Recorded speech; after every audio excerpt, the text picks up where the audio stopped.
This is 1D drawing. This is 2D drawing, and this is 3D drawing. And it looks literally impossible to do. I've tried it many times, and I've always given up.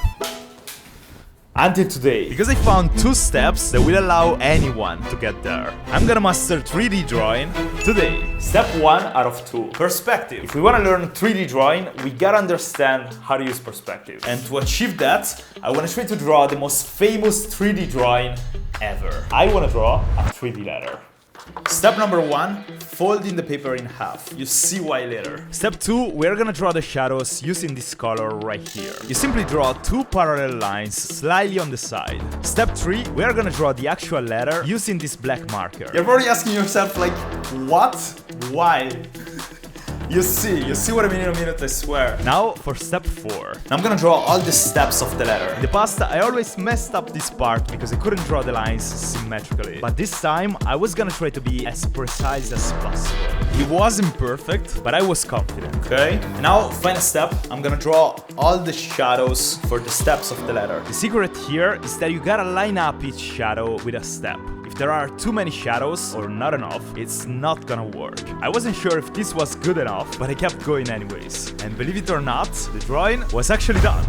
We're gonna find out if I did a nice job or not.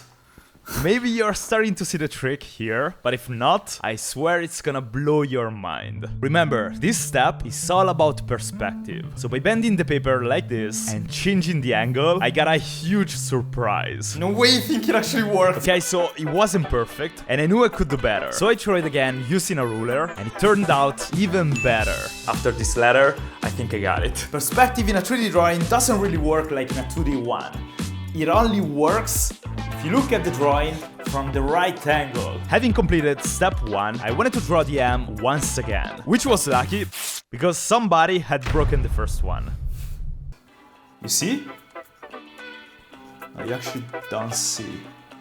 Wait. Now it's better. I think this might be actually possible. But you probably noticed the problem. So this doesn't really look like a 3D drawing.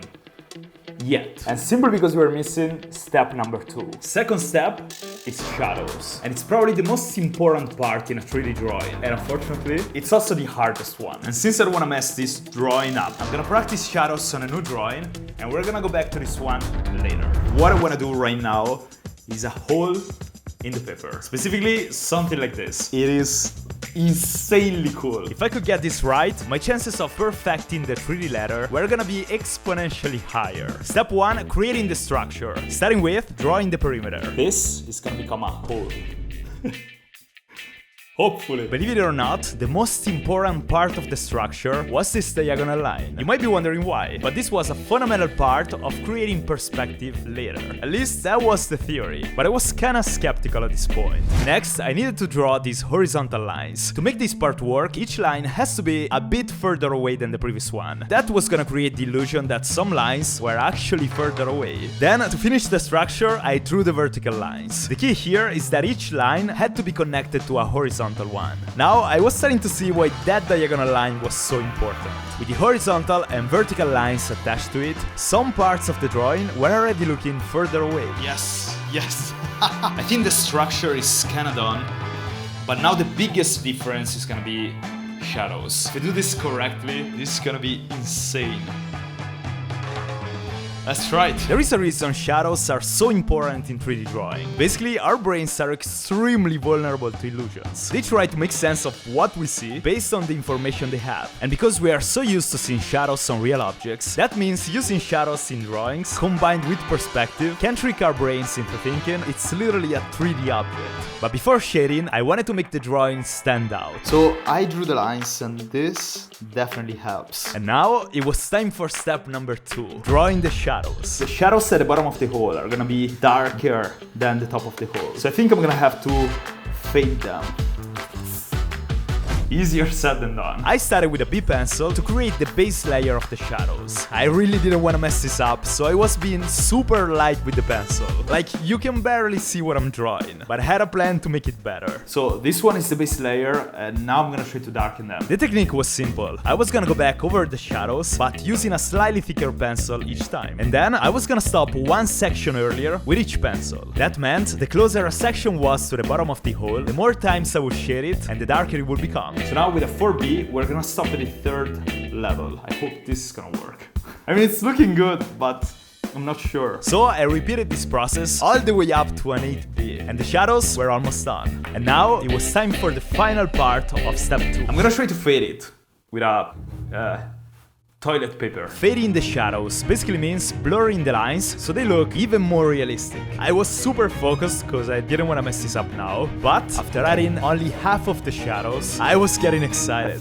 So here it is. It's already looking pretty good, but I also want to do the shadows on this side. I could have stopped there. I was risking messing everything up by adding more, but I wanted to try. So using a ruler to mark the direction, I started adding shadows to the other side using the same technique as before. And then using my trusty toilet paper to fade them. And eventually, honestly, I think we made it. I think it looks great. Oh my god, from there it's insane. I swear, this was literally a hole in the table. So now we're gonna try to apply these principles to the final drawing.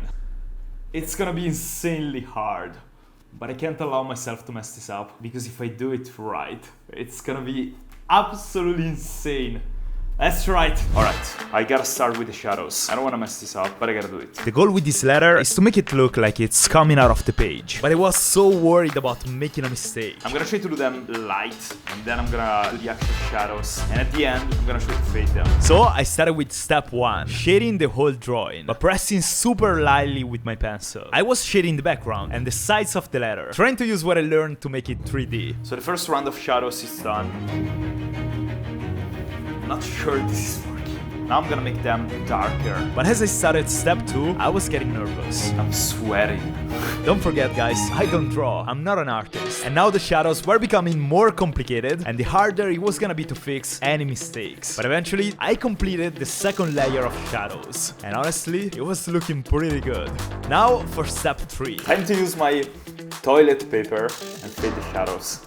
This is a dangerous part. It is so hard to be precise when fading with a finger, but already this part was looking more like a shadow. And now that I had pencil on my finger, I was able to use it to shade the front of the letter itself. You guys might have started to notice, the letter is supposed to be curving towards me, which means I needed to shade the top and the bottom parts like this. But shading small spaces was becoming super hard. Right now, any big mistake was gonna completely destroy the drawing.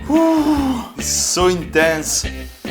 But remember, guys, we're literally trying to trick our brains with this drawing, so the shadows need to look as realistic as possible. That's when I realized I needed to create more contrast between different parts of the letter. So I decided to use a gray marker for the darker shadows. But now any mistake was gonna be permanent. I literally couldn't afford to mess up. I spent so much time on this part, and every single touch of the pen on the paper was making me scared. But despite my fears, I somehow didn't make any mistakes. We were almost there, guys. The next 30 minutes were spent making tiny little adjustments, erasing everything that was outside the lines, making shadows darker, and blurring other ones. Sometimes you've just gotta be patient and go the extra step to get the results you want. And so, after adding the last details, I think it's done. There is one final and fundamental step left: cutting the paper. As you're about to see, guys, this was finally gonna complete the 3D effect. But after all the time I'd spent practicing this, the thought of cutting the paper was destroying my nerves. We only got two options. The first one, I'm gonna completely destroy the drawing. I don't wanna even think about it. And the second one, we're gonna succeed. Even though my fingers were exhausted, I tried to be as precise as possible. I was scared, but we were getting there. First part, done. I wasn't gonna stop. Yes. Second part, done. And after spending literally 20 minutes cutting the paper, it was time to check the results. It's either success or failure. At this point, I'm gonna check it out. I think we got it. We got it! Yes, go! Guys, I couldn't believe it. Looking back at my first attempt of the day, I realized just how much we can achieve if we are willing to practice. And after spending hours learning the skills, I couldn't believe the final result. I was seeing it this way all the time, but then if you check it from here...